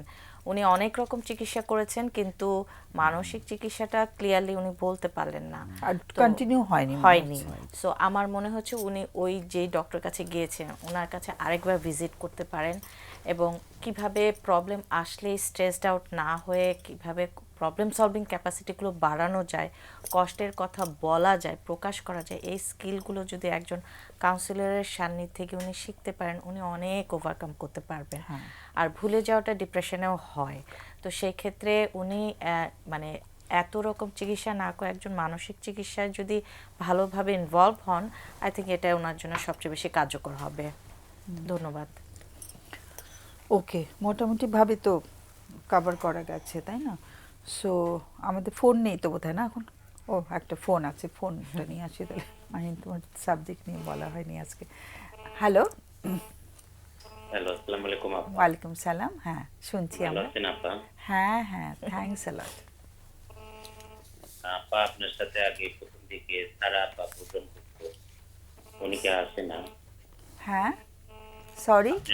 আপনার সাথে আগে সারা যাকে প্রোগ্রাম, ও হ্যাঁ, একদম শুরুতে শুরুতে সারা জাকির আসতো। হ্যাঁ, জি, উনি আর আসেন না, ওনাকে না মাঝে না, মধ্যে- ও তো বেশ অনেক দিন আগে থেকে আমাদের সঙ্গে আর আসছে না, মানে পারছিল না আর কি, ও নাটক নিয়ে ব্যস্ত হয়ে গেছিল, তো তারপর থেকে পারিনি করতে আর কি। আচ্ছা আচ্ছা আপা, তো আপনাকে প্রথমে ধন্যবাদ জানিয়ে শুরু করি থ্যাংক যে ইউ। এত সুন্দর একটা প্রোগ্রাম। আমি আসলে আপা জানতে চাচ্ছি যে আপনারা তো আপনাদের অনেক দীর্ঘ ক্লিনিক্যাল প্র্যাকটিস, তো আপনারা কি আপনাদের ক্লিনিক্যাল প্র্যাকটিসে পেয়েছেন যে পরিবার থেকে দূরে থেকেও বা পরিবারের সদস্যদের সাথে সম্পর্ক ভালো না রেখেও সে খুব ভালো আছে? পরিবারের থেকে দূরে থেকে সম্পর্ক না রেখেও ভালো আছে? জি, এমনটা কি পেয়েছেন আপনি? যারা ভালো থাকে তারা তো আমাদের কাছে আসে না, যারা কষ্টে থাকে তারাই তো আসে। না মানে আপনার কি অভিজ্ঞতায়? না, অভিজ্ঞতা তো তাদের দিয়েই হচ্ছে, যারা যখন মানুষ যখন কষ্টে থাকে তখন তো তারা এসে বলে যে আমি এই ধরনের কষ্টে পড়ে গেছি। কিন্তু যদি পরিবার থেকে আলাদা থেকেও যদি তারা ভালো থাকেন, তারা তো আমাদের শরণাপন্ন হন না, তাই না? আচ্ছা আচ্ছা। না, এটা কি সম্ভব আপা? আহ, এটা তো আসলে মানে খুব মানে চুম্বকটা শুনলাম তো আমরা, মানে জাস্ট উপরটা শুনলাম আমরা, কিন্তু মানে ইয়েটা শুনলাম না, মানে পরিবার জি, জি, থেকে জি। ভালো থাকার একটু যদি বিস্তারিত শুনতাম তাহলে জি, হয়তো জি, জি, বলতে সুবিধা অবশ্যই। হতো আর কি। খুব অল্প একটু শুনে তো কিছু বলা যাচ্ছে না। জি, অবশ্যই। আসলে আপা মানে বিষয়টা হচ্ছে যে আমি খুব অসুস্থ ছিলাম, হুম। কিন্তু আমার বাবা আমার খোঁজ খবর নেয়নি। আচ্ছা তো আমি আসলে চাকরি করতে, তো আমি আলাদা থাকি। আচ্ছা তো আমি আসলে আমার বয়স যদিও হচ্ছে, তো আমি বিয়ে শাদী এখনো করিনি। বয়স কত? বয়স আমার 36। আচ্ছা তো বিয়ে শাদী করা হয়নি, আর পরিবারের সাথে সম্পর্ক ভালো। আর আমার বাবা অসুস্থ, আমি খুব অসুস্থ ছিলাম, কিন্তু আমি তাকে ক্ষমা করতে পারছি না। হ্যাঁ, বাবাকে আর ক্ষমা করতে পারছো না? আমি ক্ষমা করতে পারছি না। আমি একা একা ওনাকে গালি গালাজ করি, একা একা, সম্পূর্ণ আচ্ছা, একা। ওকে, কেউ শুনে না, শুধু আমি শুনি। আচ্ছা। তো আসলে আমি আসলে মনে হয় যে ও কিভাবে বাবা হতে পারে, যে আমি এত অসুস্থ ছিলাম, ও আমার কোনো খোঁজ খবর নেয়নি, হুম আর ওর মধ্যে কোনো সেই ফিলিংটাই নেই। হুম। আর আমি আরেকটা বিষয় আপা, আচ্ছা, যে একটা সাউন্ড হচ্ছে, টেলিভিশনটা কি অফ আছে? টেলিভিশন সাউন্ডটা বন্ধ করা হয়েছে? সাউন্ড হচ্ছে, একটা আওয়াজ আসছে। আহ, আমি তো ইন্টারনেটে ঢুকি। হ্যাঁ, এবার আচ্ছা, কমেছে, এবার। আচ্ছা, এবার ঠিক আছে। হ্যাঁ, আচ্ছা, আমি যেটা বলছিলাম যে, আর ওটা তো বাবার বিষয় গেল, আর ছোট ভাইরা খুব হে- মানে ছোটদের মানে ছোট ভাইদের খুব ক্ষমা করতে পারে। হেডফোনটা কি লাগানো? হেডফোন হ্যালো, আছে? হেডফোন ইউজ করছো? হেডফোন এখন খুলেছি। হ্যাঁ, এখন বেটার। হ্যাঁ, হেডফোনের কারণে আওয়াজটা হচ্ছিল। আচ্ছা আপাজি, আমি যেটা বলছি যে ছোট ভাইদেরকেও ক্ষমা করতে পারছি না। আচ্ছা ছোট ভাইদেরকে যে ক্ষমা করতে পারছি না, এটা আরো ক্রিটিক্যাল, মানে এটা বাবার চেয়েও বেশি। আচ্ছা। বাবাকে হয়তো ক্ষমা করতে পারছি কি পারছি না একটা কনফিউজিং, হুম কিন্তু ছোট ভাইদেরকে কোনো ক্রমেই না। আমি আসলে ওদেরকে, আমি একটু ট্রমার মধ্যেও পড়ে গেছি, আচ্ছা যে ওরা আমার সাথে যে আচরণগুলো করেছে, ওদের প্রেজেন্স আমাকে সন্ত্রস্ত করে। আচ্ছা। তো আমি আসলে ওদেরকে যে ক্ষমা করতে পারছি না, বরং ঘৃণা বিদ্বেষ ভাইদের প্রতি। হুম তো আমি আসলে কি ঘৃণা করা ঠিক হবে, নাকি শীতল অবজ্ঞা, মানে আমি কিভাবে বিষয়টাকে আচ্ছা। কোপ করব, আর বাবার বিষয়টা বা কিভাবে কোপ করব? মানে এখন কি আলাদা থাকছো নাকি পরিবারের সবার সাথে থাকছো? আলাদা ম্যাডাম। আচ্ছা, ওকে। কয় ভাই? 3 ভাই। 3 ভাই? জি। সবাই তোমার ছোট? জি। আচ্ছা। বোন নেই? জি না। আচ্ছা। তাহলে ভাইদের উপরে মানে ভিন্ন ভিন্ন কারণে রাগ কাজ করছে নাকি কাছাকাছি কারণে? কাছাকাছি কারণেই, মানে অ্যাটিটিউডের মধ্যে খুব উগ্রতা হুম হুম। এবং মারমুখী আচরণ, আচ্ছা এবং প্রচন্ড, মানে যেটা এক কথায় আমার ব্রেন প্রসেস করতে পারেনি। আহা। এবং আমি আসলে ওদের দ্বারা এত অপমানিত এবং সন্ত্রস্ত হয়েছি যে আমি আসলে ওদের প্রতি আমার ঘৃণা, ক্ষোভ সব, এবং আমি ট্রমাটাইজড। হুম হুম। এবং আমি আসলে ওদেরকে ক্ষমা কখনোই হয়তো করতে পারবো না। বাবাকে হয়তো পারবো কিনা জানি না। তারপরে এখন রিসেন্ট যে কারণে বাবার প্রতি ক্ষোভটা জমেছে, হুম। যে ও তো সারা জীবন আমার সাথে অনেক অন্যায় করেছে, কিন্তু এত বড় অসুস্থতার কথা শুনে সে কেমন বাবা যে একটা দিন ফোন দেয়নি। তুমি আলাদা হয়েছো কবে পরিবার থেকে? 3 বছর হলো। আচ্ছা। তোমার তোমার তোমার পরিবারে কে আছেন? তুমি কি একা? জি। আচ্ছা। তো আলাদা হয়ে গেছিলে যখন, তখন কিছু ঘটেছিল, কোনো একটা মনোমালিন্য বা একটা মানে? জি জি জি জি। আচ্ছা। পারিবারিক, আর আসলে আপা আমি পরিবারে সবসময় একটা পদদলিত অবস্থায় ছিলাম, আচ্ছা। অপমানিত, নিগৃহীত হুম। সকলের দ্বারাই। আচ্ছা। কি করছো এখন? তুমি একটা কাজ করছো কি? জি জি। কি কাজ করছো বলার দরকার নেই, একটা কাজ করছো, তোমার নিজের খরচটা তুমি নিজেই চালাচ্ছো, নিজের বাড়ি ভাড়া নিজে দিচ্ছ, তুমি স্বয়ংসম্পূর্ণ, তাই তো? জি আচ্ছা, তাহলে তোমার কষ্টটা হচ্ছে যে তুমি ভালো থাকতে পারছো না, তাই কি? জি, ভালো থাকতে পারছি না, হুম ভেতরে খুব নিঃসঙ্গতা কাজ করে। হুম হুম আর আরেকটা প্রবলেম যে যেহেতু আমি সিঙ্গেলও, হুম আর বাবার প্রতি ওই যে একটা রাগ, একা একা আমি গালির মতোও দিচ্ছি, গালিও দিচ্ছি একা একা। আচ্ছা আচ্ছা, এবং আর ভাইদেরকে বিষয়টা আমি ট্রমাটাইজড আর কি। মানে ট্রমাটাইজড মানে তিনজনই তোমার সঙ্গে মিসবিহেভ করেছে? জি, প্রচন্ড রকমের, আচ্ছা এবং মারমুখী। আচ্ছা, ওকে, আমাদের সময় প্রায় ফুরিয়ে আসছে, একটু লাইনে থাকো আমাদের। জি জি, তোমার প্রশ্নটা কি, যে প্রশ্নটা করে ফেলো, তারপরে আমি অতিথিদের কাছে যাচ্ছি। প্রশ্ন করেছি ম্যাম আপা যে কিভাবে আমি এটাকে, এই বিষয়টা থেকে মানে আমি আসলে ওদেরকে উপেক্ষা করে কি ভালো আচ্ছা। থাকতে পারবো, আর যদি Okay. উপেক্ষা করতে চাই কিভাবে আমি বাবার বিষয়টা কোপ করবো, আর ওদের সাথে বা কিভাবে cope আচ্ছা, করবো? প্রশ্ন খুব সুন্দর তুমি প্রশ্ন করেছো, সরি আমি আবার রিপিট করালাম তোমাকে দিয়ে, একটু লাইনে না, থাকো। it's okay. হ্যাঁ, প্রশ্ন করো তোমরা। তামিমার প্রশ্ন আছে? জি। আপনি যে অবহেলিত অপদস্থ হয়েছেন, অ্যাকচুয়ালি কোন কারণে আপনাকে অপমানিত বা অবহেলিত করা হতো? আসলে আমি ছোটবেলা থেকেই খুব মানে স্ট্রিক্ট প্যারেন্টিং এর মধ্যে ছিলাম, এবং মানে অযথা খুব ভুল ধরা হতো, মানে আমি গুরুত্বপূর্ণ নই এটাই আমাকে সবসময় শেখানো হয়েছে, এবং আমি ভুল এবং আমি গুরুত্বপূর্ণ নই এই অনুভূতি নিয়ে আমাকে তারা গড়ে তুলেছেন। পদে পদে ভুল এবং টর্চার করে করে আর কি। আপনি তো বড়, তাই না? জি আহ, ছোটরাও আপনাকে ভুল বলেছে? জি, ছোটরা যখন মিসবিহেভ করেছে বা সীমা অতিক্রম করেছে, তখন কোনো ধরনের ইন্টারভেনশন আমি পাইনি বা সুবিচার পাইনি। আপনি কি খুব ভুল শুধরে চলার চেষ্টা করতেন খুব সঠিকভাবে?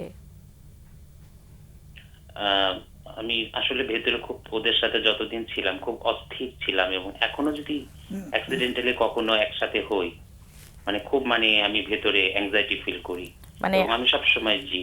মানে আমার প্রশ্নটা হচ্ছে, আপনাকে নির্দিষ্ট কোনো কারণে কি এই আপনার ছোট ভাইরাও পরবর্তীতে বাবার সাথে যোগদান করলো আপনাকে এই টর্চার করার জন্য? অ্যাকচুয়ালি আমাকে ছোট ছোট বিষয়ে যদি একটু মানে শাসন করতাম, তখন তারা অনেক বেশি রিঅ্যাক্টিভ হতো, এবং তার সাথে যোগ দিত আমার বাবা মা।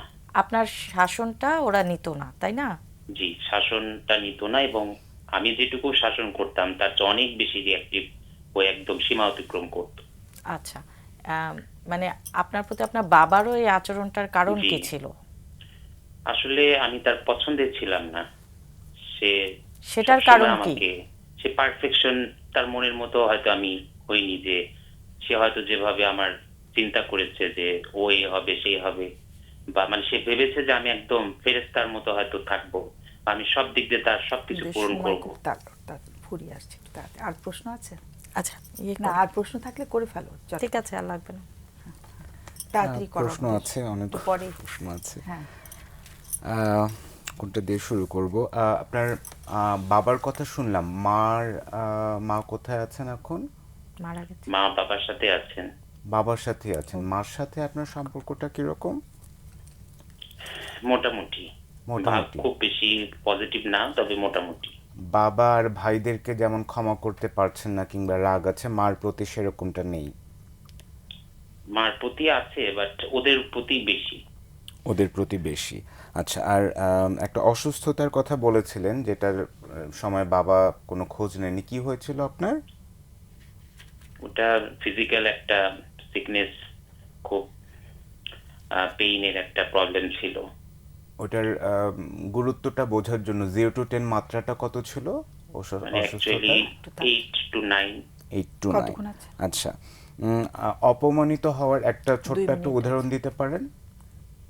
মানে ভার্ব মানে মৌখিক ভাবে যা তা অপমান, গালিগালাজ এবং অভিশাপের মতো বিষয়গুলো ছিল। আরেকটা লাস্ট কোয়েশ্চেন আছে, দিস ইজ ইম্পর্টেন্ট। আপনি বলছিলেন যে ক্ষমা করতে পারছেন না, তাই না? জি সো যখন ক্ষমা করতে পারছেন না, তার মানে তাদের প্রতি একটা রাগ আপনার কাজ করছে, জি, এবং অবশ্যই। রাগটার পেছনে কারণটা কি এটা যে আপনার মনে হয় যে তারা আপনাকে ডিভ্যালিউড করেছে এবং আপনি নিগৃহীত হয়েছেন? হ্যাঁ, নিঃসন্দেহে জি, ঠিকই আম, বলেছেন। বাবা মার প্রিয় ভাই কে ছিল? একটা second যেই শেষ তিনজন করে দাও। আছে সময় নাই। মোটামুটি খুব প্রিয় ছিল না, তবে মোটামুটি একজন ছিল। একজন ছিল। আপনার বন্ধু, আত্মীয় স্বজন এরকম কারোর সাথে ভালো সম্পর্ক আছে এরকম কজন আছেন? আছে, 2-4 জন আছে, খুব বেশি নেই। 2-4 জন আছে, আমরা ঠিক close আছে। করে দিই, হ্যাঁ। অনেক অনেক ধন্যবাদ ফোন করার জন্য। আমাদের সময় একদম ফুরিয়ে এসছে। চট করে আমার মনে হয় তোমরা মাহিন আগে বলো, তারপর একদম খুব তাড়াতাড়ি আমার 2 সো মিনিটের মধ্যে আমরা 1 মিনিট যেটা চলে গেছে। দেখতে পাচ্ছি, আমরা আসলে আমার কাছে মনে হচ্ছে যে আমাদের আরো অনেক তথ্যের প্রয়োজন ছিল এই জায়গাটাকে আরো সুন্দর করে বোঝার জন্য। সো যেই প্রশ্নটা আমি লাস্টের আগের যে প্রশ্নটা করলাম যে ওনার ভেতরে ওই যে অপমানিত হয়েছে, নিগৃহীত হয়েছে, বাবা মার কাছ থেকে ভালোবাসা পায়নি, সেই জায়গাটাকে কিন্তু সে ভীষণ রকমের ভাবে ধরে আছে এবং তার যে জানতে চাওয়াটা ছিল যে সে কিভাবে আগাবে, সে কি উপেক্ষা করেই থাকবে নাকি কিভাবে আগাবে।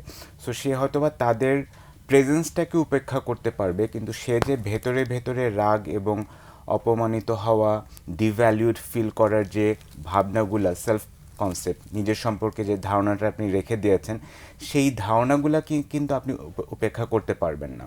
সো তাদের সাথে দেখা না হলেও এই স্মৃতিগুলো আপনার ভেতর থেকে যাবে এবং আপনার যখন এই স্মৃতিগুলো মনে পড়বে আপনি কিন্তু নিজেকে বলবেন যে আমি নিগৃহীত, আমি ভালোবাসা পাইনি। এবং আপনার বন্ধু বান্ধবের সংখ্যা আপনি বললেন যে 2-4 জন। তো এই জায়গাটায় আমি যেটা বলবো যে দিস ইজ ভেরি ইম্পর্টেন্ট যে আপনি এই সেলফ কনসেপ্টটাকে কিভাবে নতুন করে তৈরি করতে পারেন। আপনার বাবা মাকে এই যে আপনি যে ক্ষমা করছেন না, এই ক্ষমাটা কিন্তু তাদের জন্য না, বরং আপনার জন্যই দরকার। কারণ আপনি যতদিন পর্যন্ত এই জায়গাটাকে ধরে রেখেছেন, এই ক্ষমা না করতে পারাটা উল্টো আপনাকে এটা ফিল করাচ্ছে বারবার যে আপনি নিগৃহীত, আপনি ভালোবাসা পাননি, আপনি ডিভ্যালিউড। সো এই জায়গাটার মাধ্যমে একটা গেটওয়ে হতে পারে, এটা দিয়ে শুরু করে হয়তো আপনি ধীরে ধীরে এই প্রসেসটাকে এক্সপ্লোর করতে পারেন যে কিভাবে আপনি তাদেরকে উপেক্ষা করে নাকি তাদের সাথে মিশে আরও কিছু রিসোর্স তৈরি করে যাদের সাথে আপনি সুন্দর একটা সম্পর্ক তৈরি করতে পারেন, যারা আপনাকে নতুন করে ভ্যালিউড ফিল করাতে পারে, লাভড ফিল করাতে পারে। এরকম কিছু রিসোর্স ডেভেলপ করার মাধ্যমে হয়তো বা ধীরে ধীরে পার্সোনাল সেশন নিলে ভালো হয়। Right, personal Tamima. সেশন। আপনার কথা আমি যেটা বুঝেছি, আপনি খুব ফ্যামিলি মিস করেন, মানে আপনার বাবা মা ভাই এদের সাথে হয়তো আপনি একটা সুন্দর মোমেন্ট বা সুন্দর ফ্যামিলি লাইফ চেয়েছিলেন, যেটা এইভাবে মানে কষ্ট পেতে হবে এটা আপনি আশা করেননি এবং এটা শেষমেশও পাওয়া যাচ্ছে না, যে কারণে আপনি ভাবছেন যে উইদাউট কোনো ফ্যামিলি বা কাউকে ছাড়াই একা ভালো থাকা যায় কি না, এই প্রশ্নটাই আপনি আমাদের বারবার করছিলেন। আপনাকে অনেক ধন্যবাদ যে আপনি এত সুন্দর একটা প্রশ্ন করেছেন। আসলেই ঠিক, পরিবারের মধ্যেই আসলে থেকে আমরা সবচেয়ে বেশি আনন্দ, ভালো লাগা, ভালোবাসা এবং মূল্যায়িত ফিল করি। সেটা যেহেতু হয়নি, আপনি বারবারই বলেছেন ভাইদের দ্বারা আপনি ট্রমাটাইজড ফিল করেছেন, বাবার দ্বারা আপনি কষ্ট পেয়েছেন, মার কাছ থেকে কষ্ট না পেলেও সেরকম সাপোর্ট পাননি। যাই হোক, আপনি যদি এই সবগুলো বিষয় নিয়ে কারোর কাছে একটু একা বসে কাউন্সেলিং বা একটু সাপোর্ট নেওয়ার চেষ্টা করেন, আমার মনে হয় আপনার অনেক কিছু সলভ হবে, আপনি নতুন কোনো ভ্যালুস খুঁজে পাবেন বা ভালো লাগা খুঁজে পাবেন। অনেক অনেক ধন্যবাদ দুজনকেই। আমাদের মানে অনেক ভালো ভালো ফোন এসছে, অনেক আলোচনার সুযোগ ছিল। তারপরে তোমাদের আগামীতে আশা করছি আবার দেখা হবে ভবিষ্যতে। মাহিন, তোমার সঙ্গে অনেকদিন পরে দেখা, তুমি আশা করছি আসবে আরও। সুপ্রিয় দর্শক, এবার বিদায় নিতে হবে, একদম শেষ ঘন্টা বেজে গেছে। আর আগামী অনুষ্ঠানের বিষয়বস্তু হচ্ছে শাশুড়ি আর বউয়ের সম্পর্ক। যে সম্পর্কের যে রসায়নটা আমরা দেখেছি, যে শাশুড়ি বউয়ের সম্পর্কের যে কেমিস্ট্রিটা, সেটা আগে যেভাবে আমরা দেখতাম, বর্তমানেও কি একই রসায়ন রয়েছে, নাকি যুগের পরিবর্তনের সাথে সাথে এই রসায়নটারও কিছু পরিবর্তন এসেছে, সেটা নিয়ে আমরা আগামীতে আলোচনা করব। সে পর্যন্ত অনেক অনেক ধন্যবাদ এবং শুভকামনা জানিয়ে শেষ করছি। শুভরাত্রি।